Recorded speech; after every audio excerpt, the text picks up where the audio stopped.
Police কমিশনারের পদ থেকে অপসারিত রঞ্জিত কুমার পচনন্দা। গার্ডেন রিচ কাণ্ডে তদন্তভার সিআইডির হাতে। কড়া মনোভাব দেখানোর চেষ্টা মুখ্যমন্ত্রীর, কিন্তু সত্যি রাজধর্ম পালনের চেষ্টা নাকি নেপথ্যে অন্য কিছু? রাজনৈতিক মহলে জল্পনা জোরদার। রাজনৈতিক পর্যবেক্ষকদের একাংশের বক্তব্য, পরিস্থিতি বেগতিক দেখে অত্যন্ত কৌশলী সিদ্ধান্ত নিলেন মমতা বন্দ্যোপাধ্যায়। পুলিশ কমিশনারকে সরিয়ে সিআইডির হাতে তদন্তভার তুলে দিয়ে তিনি বোঝানোর চেষ্টা করলেন কলকাতা পুলিশ তার দায়িত্ব পালন করতে পারেনি, তাই এই সিদ্ধান্ত। কিন্তু সিআইডির হাতে তদন্তের দায়িত্বভার তুলে দেওয়ার পরও তো অভিযুক্ত তৃণমূল কাউন্সিলর মোহাম্মদ ইকবাল অধরা। বৃহস্পতিবার বিকেলের পর থেকেই তাঁর আর কোনো খোঁজ নেই, সব মোবাইল বন্ধ। তাহলে সিআইডির হাতে তদন্ত তুলে দিয়ে লাভ কি হলো?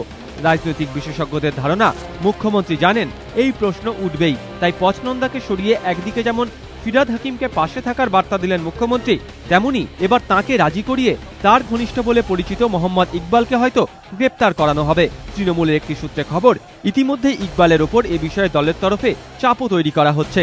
আর রাজনৈতিক মহল মনে করছে, ইকবাল গ্রেপ্তার হলেই প্রমাণ করা যাবে যে মুখ্যমন্ত্রী সিআইডির হাতে তদন্তভার তুলে দেওয়ার এবং পচনন্দাকে সরানোর সিদ্ধান্ত সম্পূর্ণ সঠিক। এদিকে তদন্তভার হাতে নেওয়ার পরই সিআইডির প্রতিনিধিরা বৃহস্পতিবার রাত 9:30 নাগাদ গার্ডেন রিচ থানায় যান।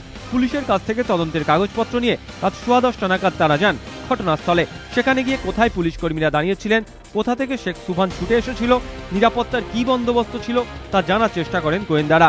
মোহাম্মদ ইকবালের আয়রন গেট রোডের বাড়িতেও যায় সিআইডি। অভিযুক্তকে না পেলেও পরিবারের লোককে জিজ্ঞাসাবাদ করেন গোয়েন্দারা। করা হয় তল্লাশি। রাত 11:15 নাগাদ ফের থানায় ফিরে আসেন তারা। সব মিলিয়ে ইকবালকে গ্রেপ্তারের তৎপরতা জোরদার। মুখ্যমন্ত্রীর সিদ্ধান্তকে সঠিক আখ্যা দিতেই কি এটা নিখুঁতভাবে লেখা এক চিত্রনাট্য? রাজনৈতিক মহলে উঠছে প্রশ্ন। সমীর সেনগুপ্ত, এবিপি আনন্দ।